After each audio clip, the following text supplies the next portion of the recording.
Bienvenue sur Oser, le podcast de l'engagement pour un monde durable. Je m'appelle Jean-Philippe Descas, citoyen engagé pour l'émergence d'un nouveau modèle de société, respectueux des limites physiques de notre planète, plus juste et plus solidaire. Dans Oser, je reçois des professionnels engagés qui racontent leur parcours, partagent leurs connaissances et expliquent les enjeux de l'urgence sociale et écologique que nous vivons. Ils nous donnent des pistes pour nous engager à notre tour, enfermer notre déni au placard et faire notre part dans la construction d'un monde durable. À travers ce podcast, mon ambition est de sensibiliser les citoyens à l'urgence d'agir, dès maintenant, pour changer de paradigme de société. Je souhaite aussi participer à faire rêver les gens à un autre monde, en interrogeant l'univers des possibles, et notamment la racine des normes que l'on considère aller de soi. Je veux questionner les valeurs de notre société et en proposer de nouvelles, qui soient respectueuses de l'humain et du vivant de manière générale. Si vous partagez ce désir avec moi, vous pouvez m'aider en parlant de ce podcast à votre entourage, sur les réseaux sociaux et en laissant une note et un commentaire sur Apple Podcast. Allez, bonne écoute. Bonjour Maxence Cordiez. Bonjour Jean-Philippe. Et bienvenue sur Oser. Maxence, je suis ravi de te recevoir aujourd'hui pour parler d'énergie. Tu vas peut-être te présenter. En quelques mots, tu es ingénieur et tu es aussi l'auteur d'un livre qui s'appelle effectivement Énergie, qui est un livre de vulgarisation autour de l'énergie. On va parler de ce livre et plus précisément en fait de ce qu'est l'énergie, d'où ça vient, à quoi ça sert, des différents types d'énergie, des vecteurs d'énergie, essayer de faire un point sur la transition énergétique, les marchés du carbone, la neutralité carbone, etc. Énergie renouvelable, non renouvelable, fossile. Mais pour commencer, est-ce que tu peux peut-être nous dire deux mots de qui tu es et pourquoi tu as écrit ce livre ? Merci Jean-Philippe et merci pour ton invitation. Alors, à l'origine, je suis ingénieur chimiste spécialisé en cycle du combustible nucléaire. Jamais fait de chimie ensuite dans ma carrière, donc dire que je suis spécialisé là-dedans finalement, est-ce bien honnête. En fait, en début de carrière, j'ai fait de la physique nucléaire et de la thermohydraulique. Assez rapidement, je suis passé sur des relations internationales, à l'ambassade de France à Londres, puis maintenant pour un grand organisme de recherche publique français. Et depuis 2017 environ, j'ai développé une activité personnelle de vulgarisation, pédagogie, communication, je ne sais pas comment est-ce qu'on peut appeler ça, sur l'énergie et le climat, parce que je me suis rendu compte que c'était des sujets qui étaient complexes, pas toujours très bien compris, mais qui ont un impact assez important sur la vie des gens, à la fois à court terme et à long terme avec le réchauffement climatique qui bouleverse notre milieu de vie. Et l'énergie, c'est aussi ce qui permet nos modes de vie actuels, qui reposent essentiellement sur les combustibles fossiles. Donc, bien comprendre les questions énergétiques, c'est quelque chose d'absolument essentiel pour préserver les services qu'elles nous rendent et avoir un débat démocratique là-dessus. Donc j'ai développé cette activité en 2017 à peu près sur les réseaux sociaux, dans les médias, via des cours, des conférences. Et là, comme tu le disais plus récemment, avec un livre que j'ai eu le plaisir de voir sortir en avril chez Tana Édition. Voilà, un livre qui s'appelle Énergie chez Tana Édition. Je crois que la collection c'est Fake or Not. Oui. Et vraiment je recommande à tout le monde pour bien comprendre ce qu'est l'énergie. On va en dire deux mots et aborder un petit peu le sujet. Déjà peut-être pour commencer, est-ce que tu peux nous dire qu'est-ce que c'est que l'énergie ? Ah, c'est une bonne question à laquelle il n'est pas facile de répondre. En fait, en physique, l'énergie, c'est ce qui quantifie un potentiel de transformation. Dès que tout est parfaitement froid et immobile dans l'univers, il n'y a pas de transfert énergétique. Par contre, dès que les choses commencent à s'échauffer, à bouger, à rayonner, à changer de composition chimique, atomique, on va avoir des transferts énergétiques qui quantifient cette transformation. En fait, plus un système contient d'énergie, plus il va avoir la capacité à se modifier. Et quand je dis se modifier, c'est changer de vitesse, de combustion chimique, atomique, rayonner, etc. Donc, de façon très concrète, l'être humain a toujours cherché à maîtriser des sources d'énergie abondantes, concentrées, faciles d'accès, pour pouvoir modifier son environnement, pour pouvoir le rendre d'abord plus sûr et ensuite plus confortable. Ce qui a limité le développement de l'humanité pendant l'essentiel de notre histoire, c'était l'accès à l'énergie mécanique, c'était d'ailleurs l'énergie sous forme de mouvement. L'énergie, on peut la trouver sous différentes formes. Sous forme de mouvement, c'est l'énergie mécanique, composé d'énergie cinétique et d'énergie potentielle. C'est du mouvement qui peut arriver, de l'eau par exemple, dans un lac en hauteur. C'est de l'énergie potentielle, on peut la faire tomber et ça délivrera de l'énergie cinétique. De l'énergie chimique dans les liaisons chimiques, de l'énergie atomique dans les liaisons atomiques, de l'énergie sous forme électromagnétique dans les rayonnements, la lumière par exemple. Et donc l'énergie mécanique, c'est ce qui nous a toujours limité. Et pendant longtemps, l'être humain n'a eu accès qu'à la force humaine et animale. Et donc ça a limité vraiment ce qu'on pouvait faire dans une journée, ce qu'on pouvait produire. C'était limité par le nombre d'heures qu'il y avait dans la journée parce que, par exemple, un agriculteur peut pas contrôler une infinité d'animaux de trait. Il peut contrôler quelques animaux de trait, mais c'est limité. Au tournant des années 1000, on a développé des moulins à vent et à eau un peu partout en Europe. Ça permet de libérer des bras, d'avoir un début d'exode rural, un développement de l'artisanat, un grossissement des villes, une amélioration des conditions de vie, mais ça restait quand même limité. Et ce qui s'est vraiment passé au 19e siècle, c'est le développement d'une machine qui a été inventée au 18e siècle, la machine à vapeur, qui permet de convertir de l'énergie thermique, c'est-à-dire de la chaleur abondante, il suffit de brûler tout et n'importe quoi, du charbon, du pétrole, du bois, en énergie mécanique qui était limitée. Et donc à partir de là, on a pu se développer de façon complètement inédite dans l'histoire de l'humanité. D'accord. Et aujourd'hui, alors, donc on a vu un peu comment est-ce qu'on utilise l'énergie pour se mouvoir, pour se chauffer. Et l'énergie qu'on utilise aujourd'hui, tu parlais là de pétrole, de bois, de charbon, mais qu'est-ce qu'on utilise en fait de manière générale? Elle vient d'où cette énergie? Alors, avant de répondre à la question d'ailleurs, juste pour clarifier quelque chose, ce qui a été découvert pendant la révolution industrielle, c'est la machine à vapeur, pas les combustibles fossiles qui eux-mêmes sont connus depuis l'Antiquité. Le charbon, le pétrole, les feux grégeois qui étaient des bombes incendiaires au naphte, c'est-à-dire au pétrole dans l'Antiquité, utilisaient du pétrole. Donc vraiment, les énergies fossiles sont connues depuis l'Antiquité. C'est vraiment la capacité de convertir la chaleur qu'elle dégage en mouvement qui représente la transition. Et pour répondre à ta question, aujourd'hui, on utilise essentiellement des combustibles dits fossiles. En fait, les combustibles fossiles, ce sont des énergies sous forme chimique dans des molécules carbonées qui viennent du vivant. Ce sont des organismes, des fougères, des micro-organismes comme des planctons, qui ont vécu il y a entre quelques dizaines et quelques centaines de millions d'années, qui ont sédimenté, qui ont été recouverts par sédimentation par des roches. La température et la pression a augmenté. Ça a formé une sorte de combustible solide noir qu'on appelle du kérogène. Puis progressivement, en fonction de la biomasse de départ et des conditions, ça a pu donner du charbon, du pétrole, du gaz, avec différentes propriétés, dans différentes proportions. Et c'est ce qu'on récupère aujourd'hui. Donc les énergies fossiles, ça ne veut pas dire limité, même si les énergies fossiles sont d'une certaine manière limitées, ça veut dire qui vient du vivant. Ce sont des énergies qui viennent du vivant, mais d'il y a très longtemps. Par exemple, la biomasse, si on coupe un arbre et qu'on le brûle, c'est pas une énergie fossile. Par contre, le charbon, qui est issu d'anciennes fougères, par exemple, ça, c'est une énergie fossile. D'accord. Et ces énergies fossiles, c'est les seules sources d'énergie qu'on peut utiliser. C'est quoi en proportion aujourd'hui? Alors, 80% de l'énergie utilisée au niveau mondial, ce sont des combustibles fossiles, pétrole en tête, charbon ensuite et gaz ensuite. Gaz naturel qui est du gaz fossile. On pourra d'ailleurs revenir sur l'origine du nom gaz naturel si tu veux. Et ensuite le reste, donc c'est-à-dire les 20% qui restent et qui ne sont pas fossiles, ça va être de la biomasse. Qui n'est pas forcément renouvelable ni forcément durable, ça va vraiment dépendre du type de biomasse. Derrière la biomasse, il y a énormément de choses, biomasse bois, du biogaz, des agrocarburants, etc.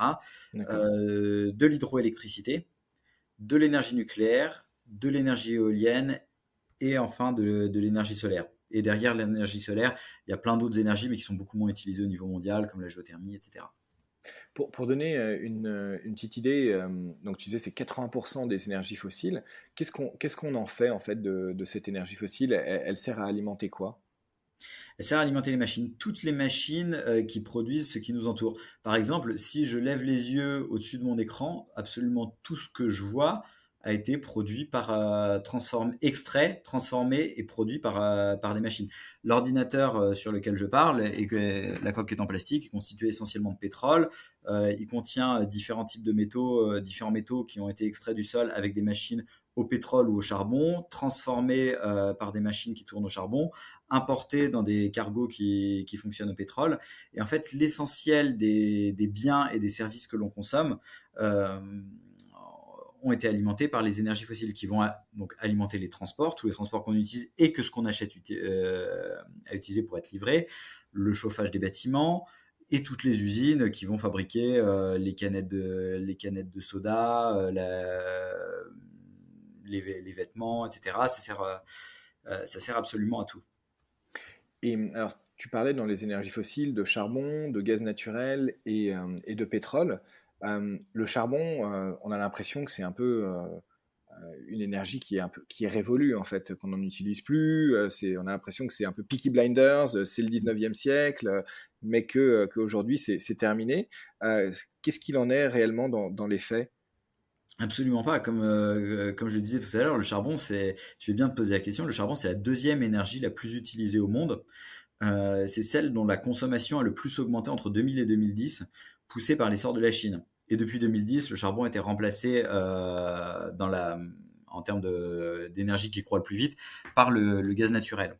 Et en fait, même la France est très dépendante du charbon. Alors ça peut paraître paradoxal de dire ça parce qu'on brûle peu de charbon en France, mais en fait, la moitié de l'empreinte carbone de la France est à l'étranger. Alors l'empreinte carbone, c'est l'ensemble des gaz à effet de serre émis dans le monde pour servir la consommation française. Ok. Donc, par exemple, l'ordinateur que j'utilise, qui me sert à moi, qui suis en France, a été produit à l'étranger. Donc, l'empreinte carbone mesure les gaz à effet de serre qui ont été mis à la fabrication de cet ordinateur. Et en fait, ce qu'on voit, c'est que la moitié de l'empreinte carbone de la France vient de l'étranger, parce qu'on importe énormément de choses, et notamment d'Asie, où l'énergie dépend fortement du charbon. Donc, même la France, même le niveau de vie français dépend fortement du charbon. D'accord, puisque c'est principalement en Chine qu'on utilise du charbon pour faire quoi? Pour alimenter des centrales, pour se chauffer, pour...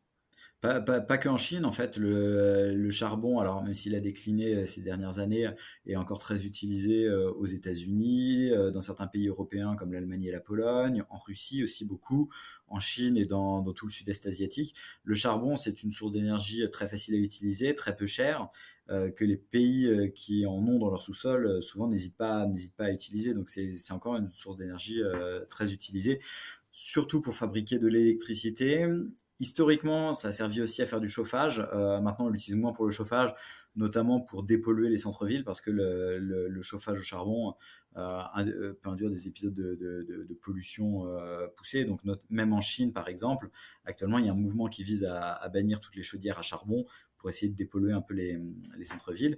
Et après, ça sert aussi dans l'industrie, parce qu'il y a beaucoup d'industries qui ont besoin de chaleur intense. Et donc, le charbon peut servir aussi là-dedans.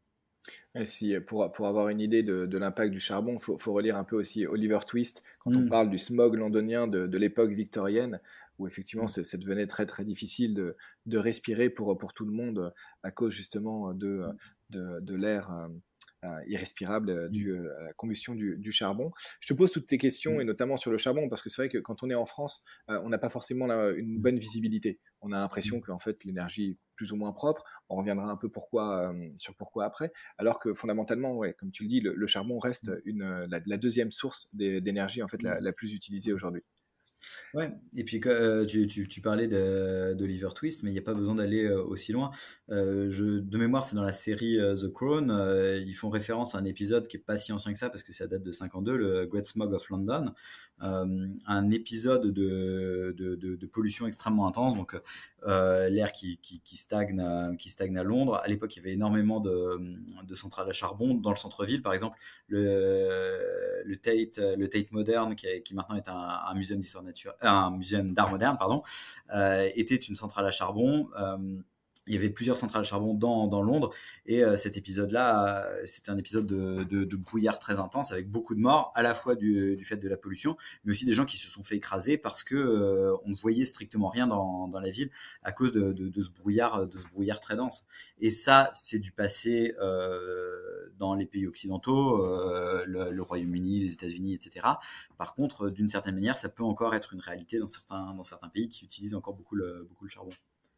On reviendra après hein, sur pourquoi en fait il y a des problématiques liées à l'utilisation des énergies fossiles, notamment. On a un peu abordé là avec le charbon, mais je pense qu'on reviendra dessus aussi par rapport à l'aspect climat.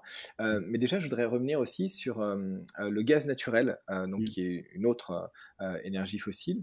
Notamment, effectivement, tu l'as rapidement abordé, mais dans le livre, tu reviens sur l'histoire du nom gaz naturel, alors qu'effectivement, on devrait plus l'appeler gaz fossile. Mm. Est-ce que tu peux peut-être expliquer ce que c'est que le gaz naturel, pourquoi c'est un peu différent du charbon, Mm. en quoi c'est différent du charbon alors que Mm. ça vient plus ou moins de la même Mm. chose, et comment on en est venu à appeler ça gaz naturel? Mm. Ouais, en fait, j'avais pas tout à fait fini au départ mon histoire des énergies. Au 19e siècle, on a commencé à utiliser le charbon dans les machines à vapeur qui étaient lubrifiées avec du pétrole. Pendant les guerres mondiales, on a commencé à utiliser le pétrole d'abord dans la marine militaire, parce qu'on s'est rendu compte que le pétrole avait une densité énergétique plus importante et permettait d'avoir des navires plus rapides avec des meilleures performances. Donc ça permettait d'avoir une supériorité militaire. C'est ça qui a vraiment lancé le pétrole au début 20e. Et le gaz s'est vraiment développé pendant la deuxième moitié du 20e siècle avec les chocs pétroliers. Et ça s'explique par le fait que le gaz est plus difficile à extraire et convoyer jusqu'au lieu de consommation. Autant du charbon, c'est solide, il suffit de le charger dans un train et puis de l'emmener là où on a besoin. Le pétrole, c'est liquide, c'est pareil, c'est facile à transporter. Par contre, le gaz, c'est gazeux. Ça fuit, c'est pas évident.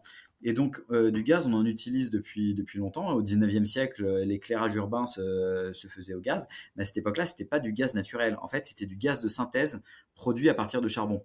Par exemple, la Villette, là où il y a le parc de la Villette à Paris, avant, c'était une usine gazogène, donc une grosse usine où des trains de charbon arrivaient, convertissaient ce charbon en gaz et ça servait ensuite à éclairer Paris. Et donc ce gaz qui était appelé gaz de ville, quand on a commencé à utiliser du gaz qui était extrait du sol directement, qui n'avait pas besoin de synthétiser, il a fallu l'appeler différemment. Et ce qui semblait logique à l'époque, c'est que vu que c'était du gaz naturel, il n'y avait pas besoin de le synthétiser, on l'appelait gaz naturel. Donc l'origine du gaz naturel, ça vient de là. Génial, ok, c'est c'est effectivement Effectivement, très. c'est tout aussi fossile que le pétrole et le charbon. Et par rapport à la nature du gaz, le fait que ce soit gazeux alors que ça vient Mm. de la même source, plus ou moins, Mm. est-ce que tu peux peut-être expliquer quelle est la différence? Pourquoi est-ce que c'est difficile à appréhender de se dire, il y a du charbon qui est solide, du pétrole qui est liquide, Mm. du gaz qui est gazeux, alors que plus ou moins ça vient de la même chose? En fait, ça dépend de la longueur des chaînes carbonées. Du plancton, par exemple, qui a sédimenté il y a quelques dizaines ou centaines de millions d'années, va être lentement pyrolysé dans les entrailles de la Terre, donc suivant différentes conditions de température et de pression. Et plus les conditions de pyrolyse permettront d'aller loin dans la pyrolyse, plus le pétrole sera léger. Donc c'est pour ça qu'on trouve différents types de pétrole très lourd, par exemple au Venezuela, à des pétroles très légers comme les pétroles de schiste américains. Et si on va encore plus loin, on arrive sur des molécules qui sont tellement légères qu'elles sont gazeuses. Et ça, c'est ce qu'on va trouver dans le gaz naturel. Ok, bah écoute, hyper clair, merci.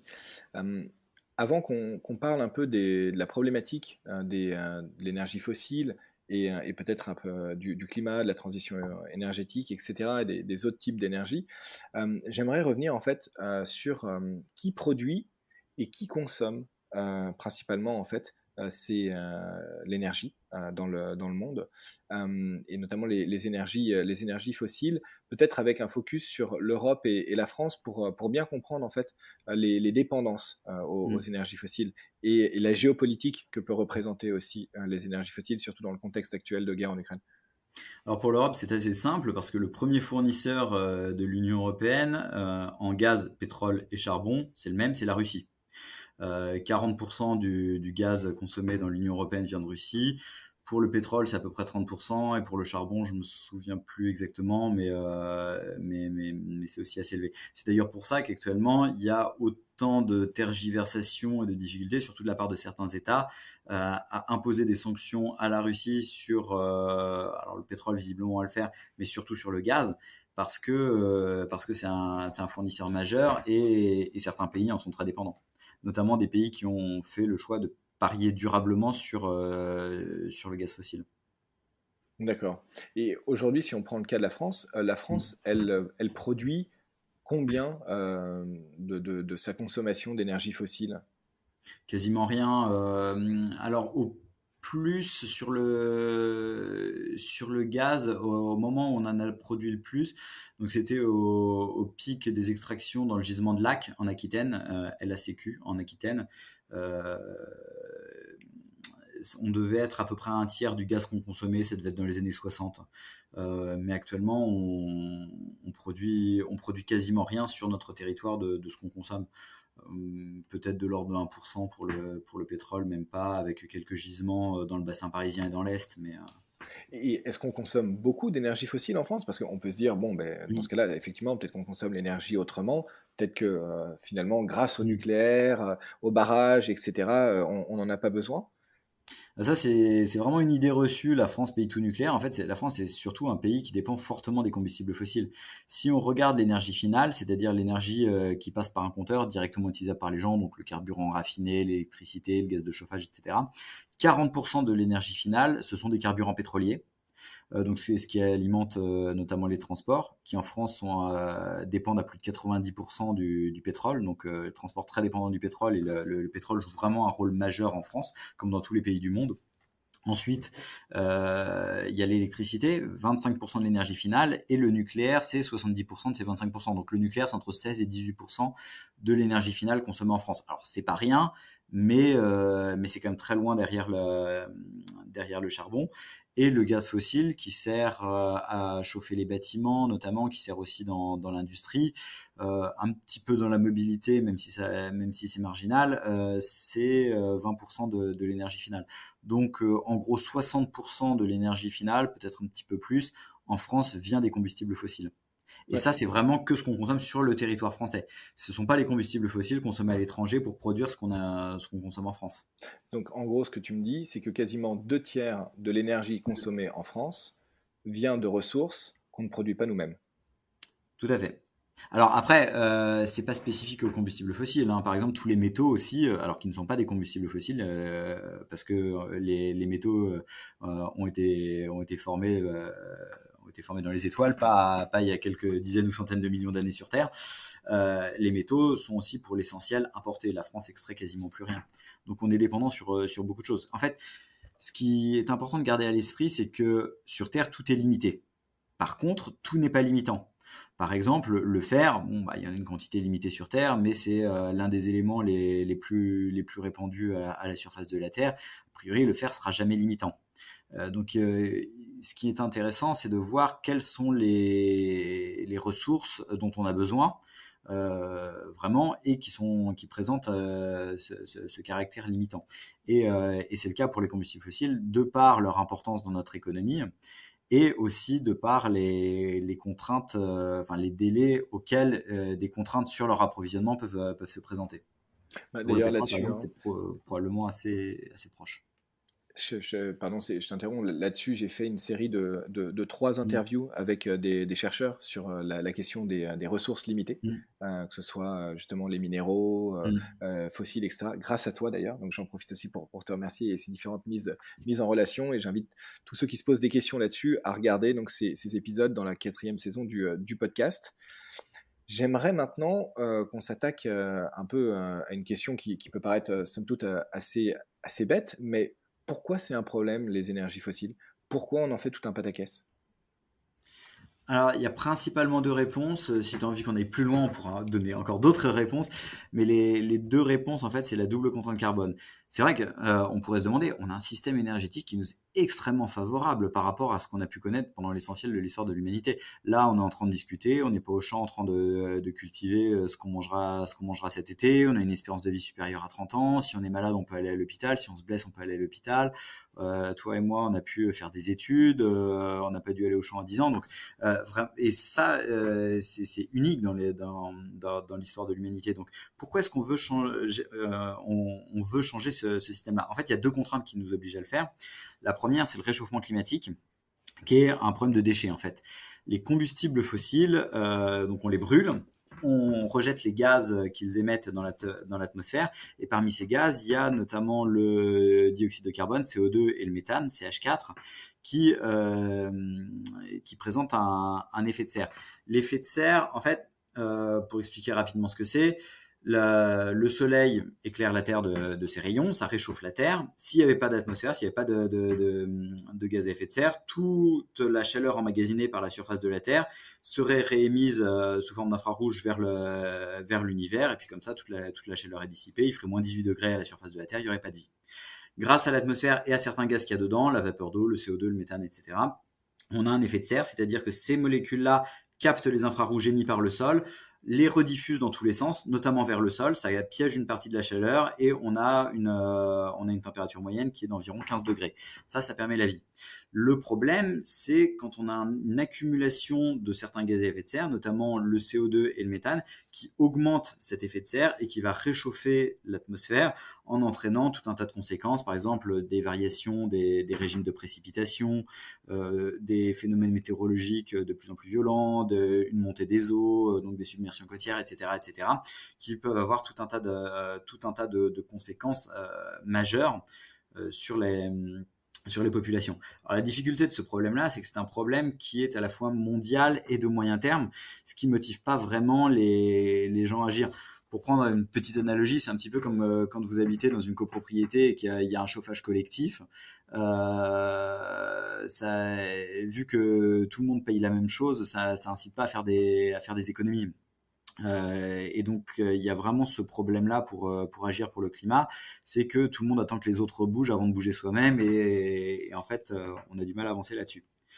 L'autre contrainte qui nous oblige aujourd'hui à sortir des combustibles fossiles, c'est l'épuisement de ces combustibles fossiles. Et ça, c'est un truc dont on parle peu et qui est assez difficile à saisir, parce qu'il y a à la fois trop de combustibles fossiles pour maintenir un climat qui ressemble au climat actuel et qui évite l'essentiel des désagréments causés par le réchauffement climatique, mais il y en a en même temps pas assez pour pouvoir durablement continuer nos modes de vie actuels. C'est-à-dire consommer comme on consomme aujourd'hui et dépenser autant d'énergie qu'on en dépense aujourd'hui. Et donc, ça, c'est particulièrement vrai sur le pétrole, ça l'est aussi sur le gaz en Europe, moins au niveau mondial, mais particulièrement en Europe. Et cette contrainte-là est aussi une contrainte qui nous oblige à sortir des combustibles fossiles. Il faut mieux en sortir de façon planifiée, en les substituant par autre chose, en faisant des économies sur ce qui nous semble dispensable, plutôt que d'attendre de nous ensevrer de façon forcée via des pénuries. C'est ce qu'on constate d'ailleurs actuellement face à l'envol du prix notamment du gaz. On voit pas mal de faillites d'entreprises, notamment dans le secteur de la production d'engrais, le secteur métallurgique. Là encore récemment, c'est le métro de Madrid qui a dit qu'ils allaient réduire de 10% la fréquence des trains parce que leur facture électrique a augmenté de 120 000 euros par jour à 800 000 euros par jour. Et donc ça, c'est de la destruction de demande. Et donc, tout l'enjeu d'anticiper l'épuisement des combustibles fossiles, c'est aussi d'être capable de gérer cet épuisement pour préserver le plus possible les services auxquels on s'est habitué et que ces combustibles fossiles rendaient. Alors, si je joue une personne finalement qui ne connaît pas très bien le sujet, je te dirais, oui, d'accord, mais en fait, là, le problème du climat, on n'a qu'à juste capter les gaz à effet de serre quand on les émet, soit au niveau des pots d'échappement, soit au niveau des usines, soit au niveau des centrales. Pourquoi est-ce qu'on ne fait pas ça? Alors, on y a pensé. Le problème, c'est que ça consomme de l'énergie et ça coûte cher. Au niveau des tuyaux d'échappement des voitures, non, parce que une voiture, c'est un petit véhicule, il y a pas la place pour avoir ce genre de dispositif, mais en sortie de centrale à charbon, à gaz, on y a pensé.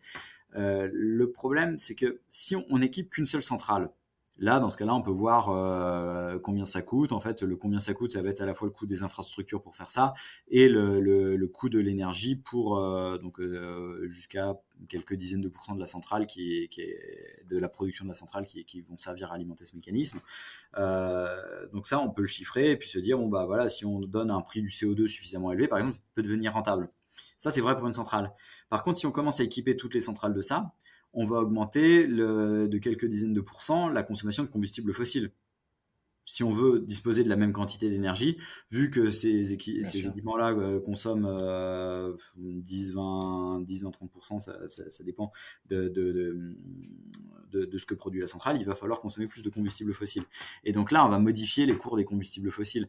Et donc, en fait, on en revient toujours au même problème. Ce que je vais dire là est vrai pour dès qu'on parle de voitures électriques, qu'on parle d'hydrogène, qu'on parle de carburant aviation durable, etc.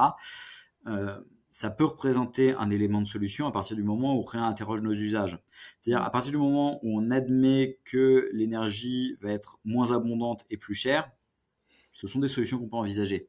Si l'idée c'est d'avoir une énergie toujours plus abondante et pas chère, ce genre de système ne le permettra pas. Parce qu'on passe en même temps, c'est assez logique. On veut passer d'un système où on gère pas nos déchets, on les balance à l'atmosphère, un système où on les gère en disant je veux que ça coûte le même prix. C'est pas possible. Et alors, une autre idée, justement, ben, si on peut pas les récupérer au moment où on les émet, est-ce qu'on peut pas aller directement les chercher dans l'atmosphère? Bah, c'est encore pire en fait parce que au moins en sortie d'usine ils sont concentrés.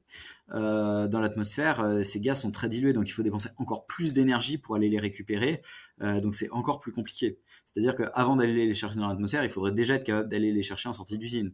Et ça, c'est pas tant un problème technique parce qu'il y a quelques usines qui sont équipées comme ça, qu'un problème économique de surcoût pour aller chercher ces gaz à effet de serre en sortie d'usine.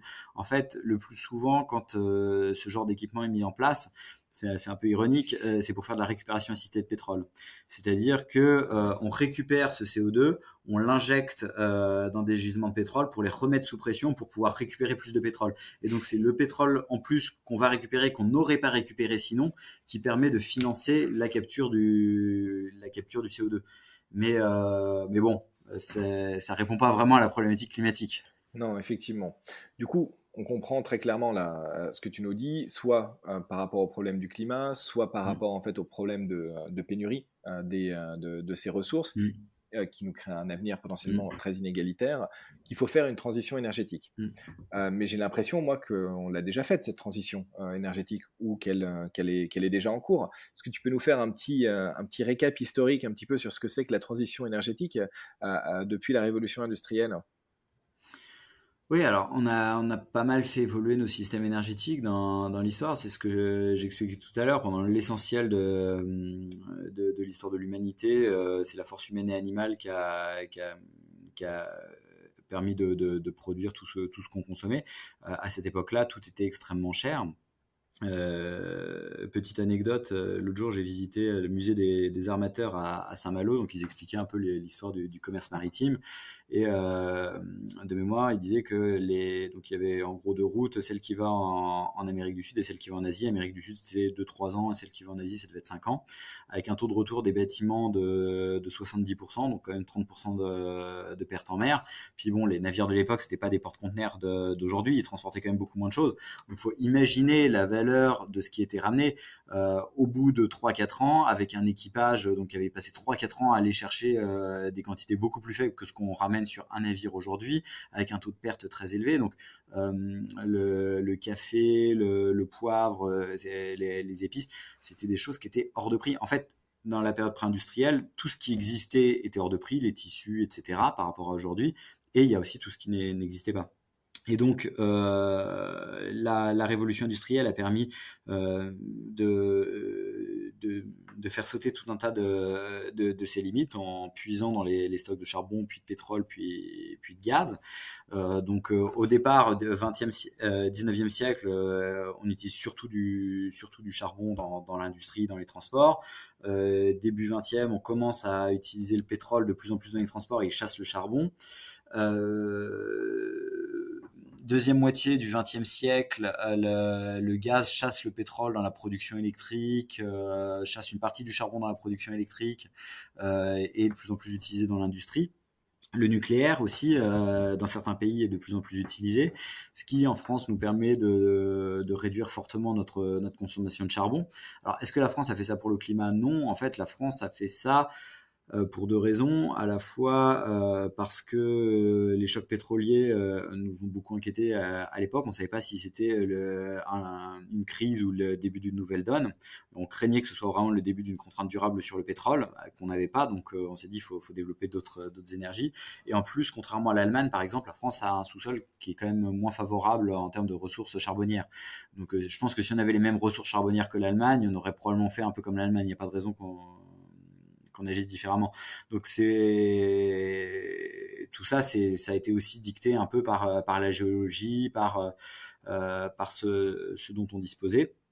Et là, aujourd'hui, en fait, tout l'enjeu, ça va être de sortir des combustibles fossiles, ce qu'on n'a jamais vraiment fait à grande échelle. Alors en France, oui, on est globalement sorti du charbon. Le Royaume-Uni est aussi globalement sorti du charbon, mais on reste quand même très dépendant d'autres combustibles fossiles, pétrole et gaz, et même du charbon consommé à l'étranger pour produire ce qu'on consomme. Donc peut-être ce qui différencie les transitions qu'on a connues par le passé de la transition qui nous intéresse aujourd'hui, c'est que les transitions du passé ont toujours été vers un mieux au sens de plus de consommation, une énergie moins chère, plus de possibilités. Là, il va falloir faire la transition non pas pour aller vers quelque chose de plus intéressant, mais pour préserver ce qu'on a acquis. Et ça, c'est plus difficile à accepter. On est toujours davantage prêt à faire des efforts pour avoir des choses en plus que pour préserver ce qu'on a déjà et qu'on considère comme acquis.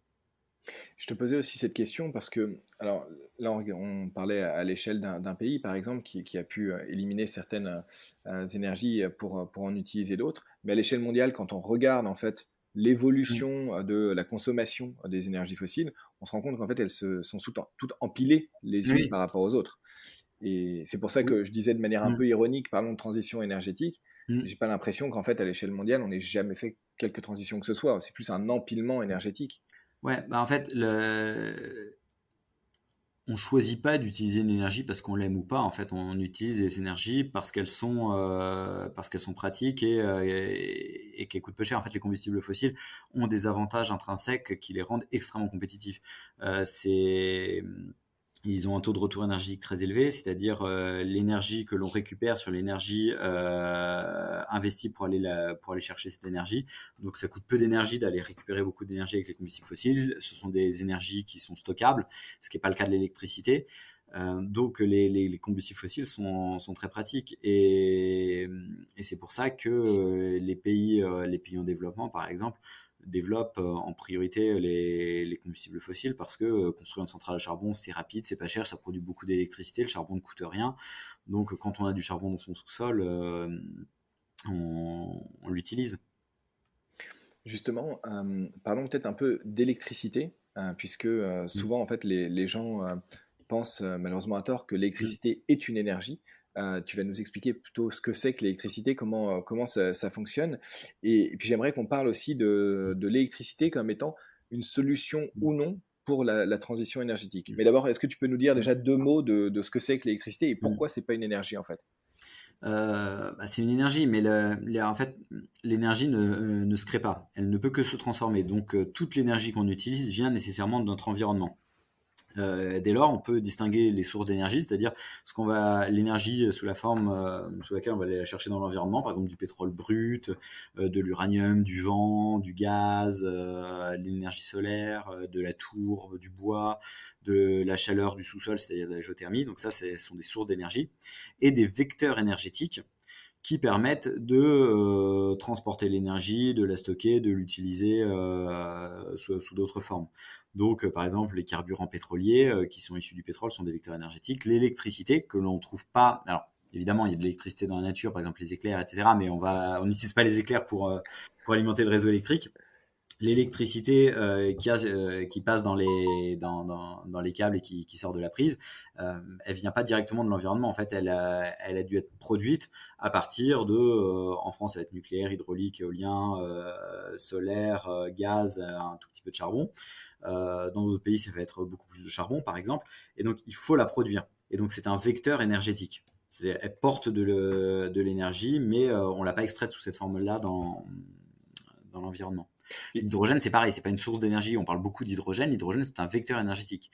Et souvent, des gens se disent, il va falloir développer l'hydrogène, ça va remplacer le pétrole et les gaz. Le pétrole et les gaz sont des sources d'énergie. L'hydrogène est un vecteur énergétique. Donc, il faut le produire à partir d'autres choses. Et souvent, quand on parle d'hydrogène, en fait, on parle d'hydrogène qu'on produirait par électrolyse de l'eau.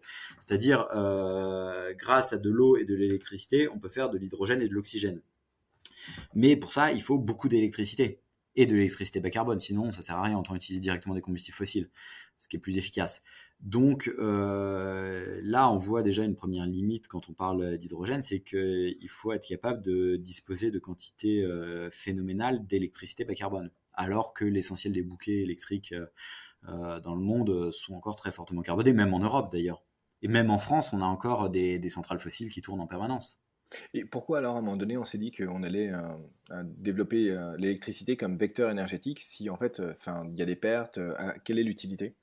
Ben, c'est un vecteur énergétique qui est extrêmement pratique. L'électricité a une spécificité, ça permet de transporter de l'énergie de façon quasiment instantanée sur de longues distances. Donc c'est quand même vraiment plus facile de s'éclairer en appuyant sur un interrupteur, ce qui permet de transférer de l'énergie directement de la centrale électrique jusqu'à l'ampoule, plutôt que d'aller chercher 1 litre de pétrole qu'on va stocker et puis avec lequel on remplira une lampe à pétrole qui éclairera moins bien. En fait, il faut imaginer que dès qu'on allume un appareil électrique, un four par exemple, on va directement prélever de l'énergie sur le rotor d'un alternateur d'une centrale, par exemple une centrale nucléaire. Donc un alternateur, c'est un gros aimant en rotation au sein d'une bobine de fil. Donc quand on va allumer le four, ça va ralentir de façon infinitésimale le rotor au milieu. Et donc après, les opérateurs de la centrale vont pouvoir redonner de l'énergie à ce rotor en faisant revenir de la vapeur, par exemple, dans la turbine qui fait tourner le rotor. Mais donc, quand on consomme de l'électricité, on prélève directement cette électricité D'accord. sur le rotor d'un alternateur d'une centrale électrique. Et est-ce que l'électricité, du coup, comme vecteur énergétique, représente une solution en fait, pour décarboner nos modes de vie? Puisque tu disais, en fait, c'est contre-intuitif, mais alors que Mm. l'électricité, ça pourrait paraître presque finalement bas carbone, en fait, tu nous dis qu'une grosse partie de l'électricité vient du charbon, du gaz, du fuel, ce qui n'est pas vraiment bas carbone. Donc, qu'est-ce qu'il en est et est-ce que c'est une fausse bonne idée? Alors le fuel est très peu utilisé dans la production électrique. Ça sert à produire en point, donc vraiment dans les heures les plus tendues de l'hiver, mais c'est assez peu utilisé. Après, oui, l'électricité, c'est l'un des éléments, mais pas le seul évidemment, pour atteindre la neutralité carbone, parce que l'électricité, c'est l'un des vecteurs énergétiques les plus faciles à décarboner. Par exemple, il est beaucoup plus facile de faire de l'électricité bas carbone que de faire des carburants liquides bas carbone, qu'on peut faire à partir de biomasse, par exemple, ou à partir d'hydrogène et de CO2. Mais ça coûte cher, les gisements sont limités, il faut faire attention où est-ce qu'on va chercher la biomasse, par exemple, on va pas déforester pour ça. Enfin, il faut mieux éviter. Donc, l'avantage de l'électricité, c'est que c'est un vecteur énergétique assez facile à décarboner. Par contre, l'électricité a aussi tout un tas d'inconvénients. L'électricité, c'est très pratique pour les consommations domestiques, pour alimenter certaines usines, pour alimenter certains transports en commun. Par contre, on ne va pas alimenter des avions avec de l'électricité. Il y a certains procédés industriels qui nécessitent des températures très élevées, qui ne sont pas forcément adaptés à ça. Le pétrole sert aussi à la chimie, et donc là l'électricité ce sont pas des molécules carbonées, donc là on a encore besoin de pétrole. Donc l'électricité c'est très bien pour un certain nombre de choses, par contre ça ne suffit pas à répondre à tous les enjeux, et donc on aura besoin d'autres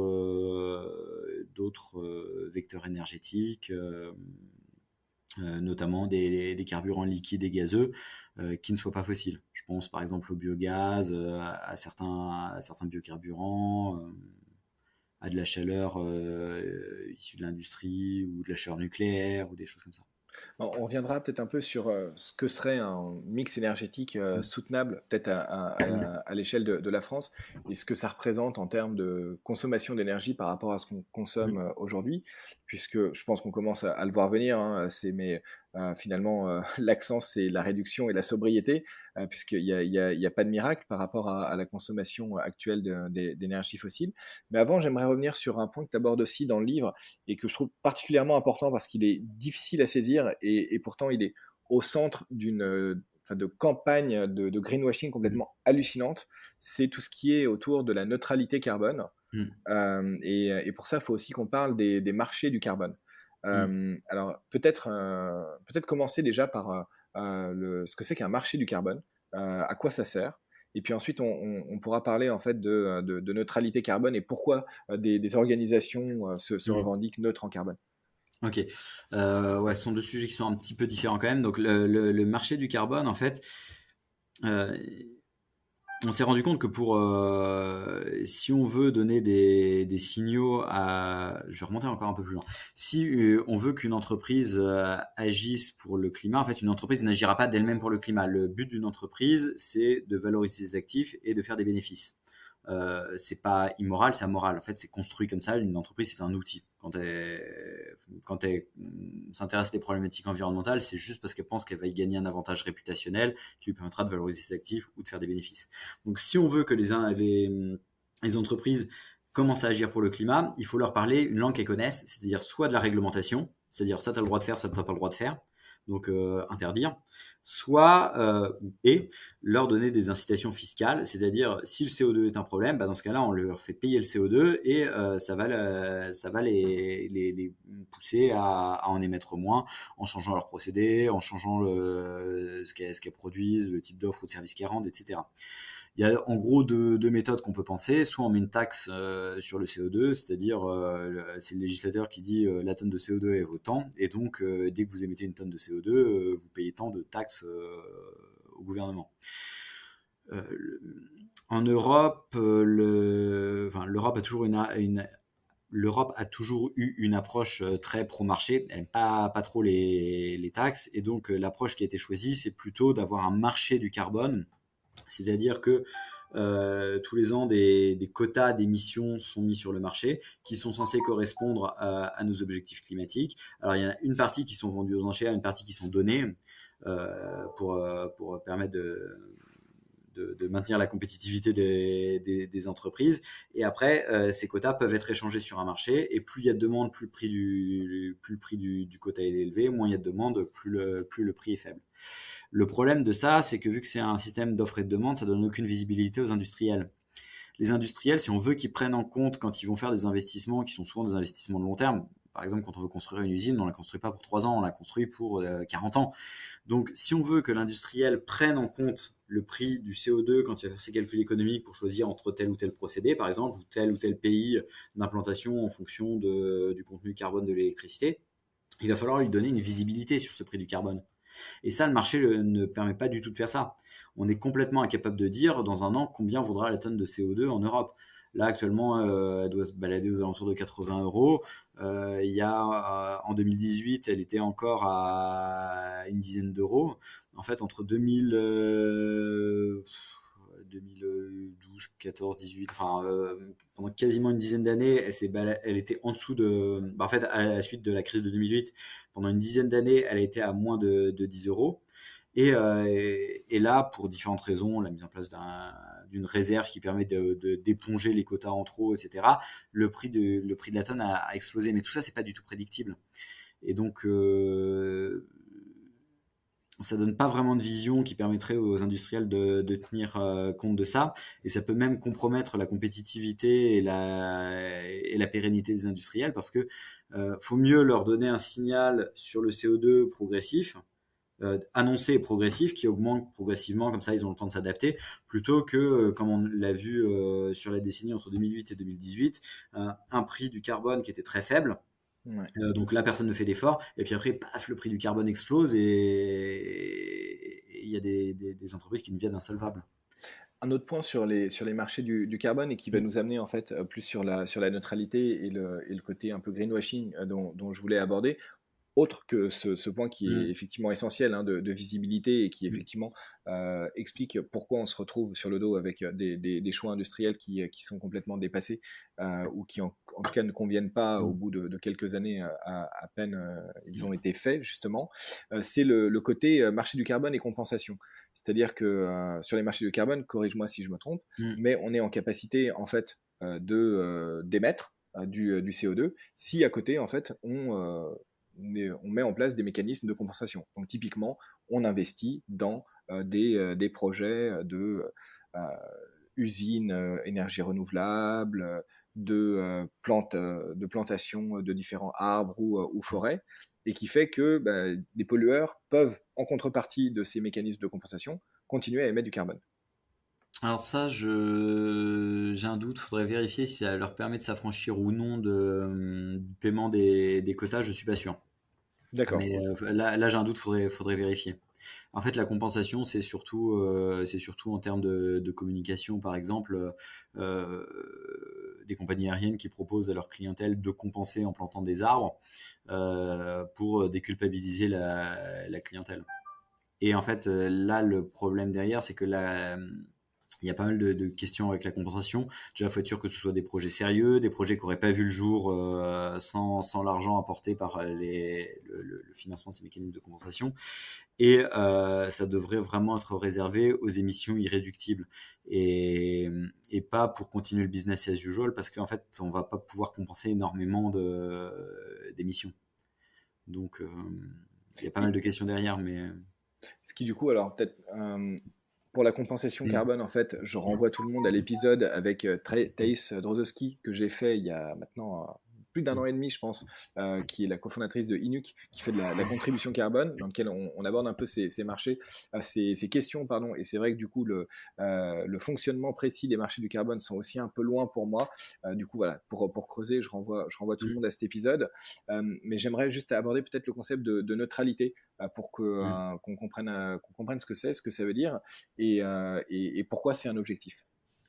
Bah, en fait, c'est pas quelque chose qui est forcément facile à définir, la neutralité carbone. L'idée, c'est de ne pas émettre plus de gaz à effet de serre que ce que les écosystèmes et éventuellement des technologies adaptées, comme ce que tu mentionnais tout à l'heure, la capture et stockage de carbone en sortie d'usine ou voire directement dans l'atmosphère, permettent d'absorber. Donc, pas émettre plus de CO2 dans l'atmosphère que ce qui est absorbé. Euh, donc ça, en fait, ça impose de réduire très fortement nos émissions de gaz à effet de serre. Par exemple, en France, on doit émettre, si ma mémoire est juste, environ 460 millions de tonnes équivalent CO2 par an. Les puits de carbone, c'est-à-dire les absorptions, ça doit être une trentaine de millions de tonnes. Et dans la trajectoire nationale bas carbone, on part du principe qu'en 2050, on réussira à augmenter ces puits de carbone à environ 80 millions de tonnes. C'est-à-dire plus de x2. Quasiment x3. Euh, et donc, ça doit vraiment être vu plutôt à l'échelle de la société. Parce que à l'échelle d'une entreprise, on ne peut pas parler de neutralité carbone. Je vais prendre un exemple caricatural pour qu'on comprenne bien. Admettons qu'on a un fabricant de chaudières à charbon. Euh, si il commence à utiliser de l'acier bas carbone qui a été fabriqué à partir d'hydrogène bas carbone et, et qui décarbone tout son procédé de fabrication des centrales à charbon, il peut se déclarer neutre en carbone. Mais en fait, le problème, c'est que son activité elle-même n'est pas compatible avec un monde neutre en carbone parce qu'il continue à produire quelque chose qui émet beaucoup de gaz à effet de serre. C'est pour ça qu'une entreprise de façon isolée, indépendamment de ses efforts, qui peuvent être ou non pertinents, ça dépend des efforts qui sont menés, ne peut pas se déclarer toute seule neutre en carbone. Et là, il y a souvent un problème, alors qui des fois, je pense, peut être une erreur de bonne foi quand des entreprises font vraiment des efforts qui vont dans le bon sens, qui des fois s'apparentent, comme tu le disais, à du greenwashing, d'entreprises qui font des efforts parfois marginaux et puis qui se déclarent neutres en carbone. Donc, par exemple, une entreprise du numérique qui change juste son contrat de fourniture d'électricité pour passer à un contrat 100% renouvelable et puis qui se dit, bon, bah voilà, maintenant je suis neutre en carbone. Alors déjà, ces contrats-là en fait, ne changent rien parce que le système est faussé. Mais en plus, encore une fois, une entreprise ne peut pas se dire toute seule neutre en carbone. Il faut voir en fait tout ce qui dépend de cette entreprise, qui la fait vivre et qu'elle fait vivre. Ok, c'est très clair. Et je voulais revenir un peu sur deux chiffres que tu donnais là tout à l'heure par rapport à la stratégie nationale bas carbone et les émissions. Dans l'hypothèse où la France serait seule responsable ou que même la France en fait serait en capacité de lancer un grand mouvement de décarbonation. Je crois que les deux chiffres sont assez parlants. Tu disais on est à 460 millions à peu près d'émissions de gaz à effet de serre en France par an, c'est ça? Ouais, 430 ou 460, j'ai un doute. Bon, dans cet ordre de grandeur-là, aujourd'hui, on est à 30 millions de puits de carbone, c'est ça? Donc, c'est-à-dire qu'en gros, il y a 30 millions qui sont absorbés. On espère passer à 80 millions. C'est-à-dire que si on maintient nos émissions autour, allez, on va dire que c'est autour de 500 millions de gaz à effet de serre et qu'on n'en absorbe que 80 millions, ça veut dire que pour être neutre en fait et viser la neutralité en carbone, il faut encore qu'on divise par quasiment 6 nos émissions. C'est à peu près ça, oui. Alors Effectivement. c'est juste pour donner un ordre de grandeur, mais en Mm. fait c'est-à-dire que en fait atteindre la neutralité carbone, si on pense, si on imagine, hein, encore une fois sur une expérience de pensée un peu que c'est quelque chose qu'on peut faire à l'échelle d'un pays, bien que ça doive être fait déjà à l'échelle de la planète, ça veut dire qu'il va falloir faire un sacré allègement au niveau de notre consommation d'énergie.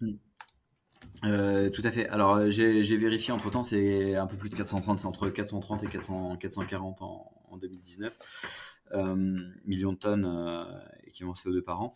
Oui, tout à fait. En fait, c'est là qu'on voit que c'est un sujet systémique et qui dépasse simplement des quelques adaptations d'ingénierie. C'est vraiment un sujet de société. Et ça pose tout un tas de questions qui sont pas forcément évidentes à se poser. Par exemple, sur des services qu'on a toujours poussés au maximum de ce qu'on pouvait, par exemple sur la santé. Est-ce que on peut garder le même niveau de qualité de système de soins, le même niveau de recherche, le même niveau d'enseignement? Est-ce qu'on peut porter autant de personnes jusqu'au bac+5? Est-ce qu'il est pertinent d'ailleurs de porter autant de personnes jusqu'au bac+5? Parce qu'il y a aussi des métiers pour la transition qui ne nécessitent pas forcément un bac+5 et qui sont absolument indispensables et qu'il va falloir vraiment développer dans l'isolation des bâtiments, aussi certains métiers industriels. Et ça pose vraiment plein de questions sur nos modes de vie, sur nos organisations sociales. Et dans cet objectif, si on se replace sur l'angle vraiment de l'énergie, ça serait quoi en fait une consommation énergétique soutenable et avec quoi comme mix énergétique? Et encore une fois, hein, je parle pour la France. Hein. En fait, il n'y a pas de réponse absolue à ça parce que ça va dépendre de ce qu'on développera, de ce qu'on acceptera. Ah, il me met que j'ai pas de connexion au serveur, tu m'entends toujours? Bah ouais, je t'entends moi, Ok. mais c'est... D'accord. Ça dépendra de ce qu'on acceptera. Par exemple, si on n'accepte pas l'éolien et le nucléaire, bah, il faudra faire encore plus d'efforts de sobriété. Après, je pense que déjà, un élément de réponse, est contenu dans la stratégie nationale bas carbone, qui est la feuille de route du gouvernement pour atteindre la neutralité carbone, et dans l'étude que RTE, le gestionnaire du réseau de transport d'électricité, a publié en octobre. En gros, pour atteindre la neutralité carbone en 2050, ce que la SNBC, Stratégie nationale bas carbone, dit, c'est qu'il faudrait réduire d'environ 40% la consommation d'énergie finale, sachant que dans le même temps, la consommation d'électricité augmentera. L'électricité, comme je disais tout à l'heure, c'est 25% de l'énergie finale. En 2050, elle serait plutôt aux alentours de 50-60%, en ayant remplacé certains usages servis par le pétrole et par le gaz. Et donc ça implique de passer de environ 500 TWh d'électricité consommée aujourd'hui à peut-être 650 TWh d'électricité consommée en 2050.